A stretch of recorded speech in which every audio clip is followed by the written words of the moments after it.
So where's this doubt coming from? Hi, Charles. It's great to be back. So not exactly doubting, but more, we need to justify these lofty valuations and all the capital spending that's been done, right? So we've been hearing the word AI a lot among these companies. And I'm not saying that they can't grow, but we need to see that, right? We need to see that translate into tangible top and bottom line numbers.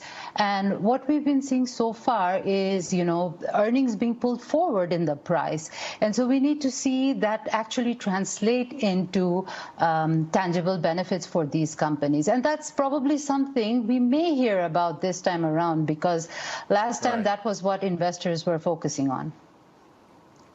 Well, let me go down memory lane with you, because I think this is where Wall Street and corporate America, particularly these large companies, are totally disconnected. You're managing a large company. Let's take Meta, for instance. Not long ago, Wall Street completely wrote Meta off. The stock was in complete free fall, and everyone said it would die. Then we have what I call the maturation of Mark Zuckerberg, and Meta came on like wild, like just gangbusters. It wouldn't stop going higher and higher. In the meantime, a lot of individual investors were shaken out of it, thinking that the story itself is over. Aren't we, in terms of AI, still in the first or second chapter or first or second innings? I think we are. I think we still are. And we need to see that actually play out now, right? And we need to see that broaden out into more companies. So these big 7 companies or 6, 7 companies have been benefiting from, because they have the money to spend on AI. But then we need to see that kind of translate into the rest of the economy and, benefits to the rest of the economy. So for the market overall, though, are you seeing everyone's saying melt up right now? Some folks have said it for a long time, but it feels like everyone, even white shoe firms on Wall Street that would have never used a term like that years ago, everyone's on the melt up bandwagon. Where are you?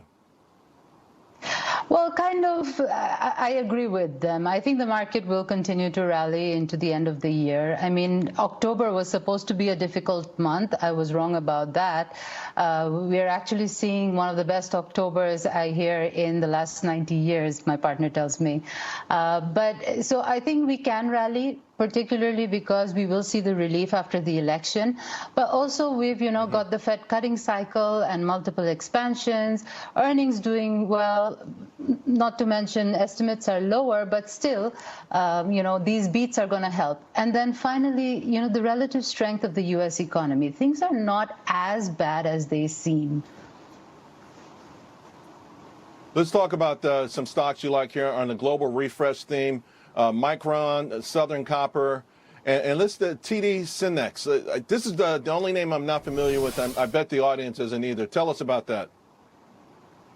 So they're an IT services company. They partner with all the big vendors like Apple, Microsoft, Cisco, HP, Dell, and they provide solutions. So they're like a bridge, and they provide solutions to about 150,000 different smaller companies, large and small companies.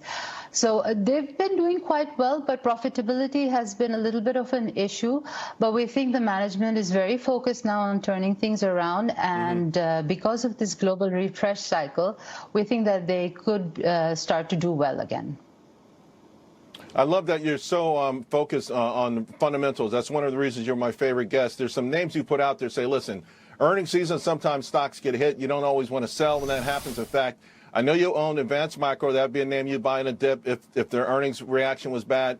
Waste Management, Caterpillar, Visa, Brinker, which symbol is EAT. They own a bunch of those fast food restaurants. The only one that I was curious about was First Solar.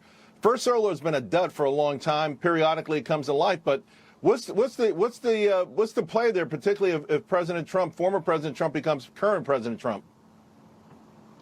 So I think it has more to do, so my view is it has more to do with the Fed's cutting cycle. A lot of, capital allocation has been sitting on the sidelines, not just because of the Fed, but also, because of the elections. So some of that capital will be deployed. And I think First Solar, being a utility scale solar company, should benefit from that, even if President Trump comes back. All right. Hey, listen, I'm in Enphase. I've got a little First Solar. I'm getting crushed in both of them, so I hope you're right. I hope you're right. I hope so Ayesha, thank you too. very much. Let's talk again real soon.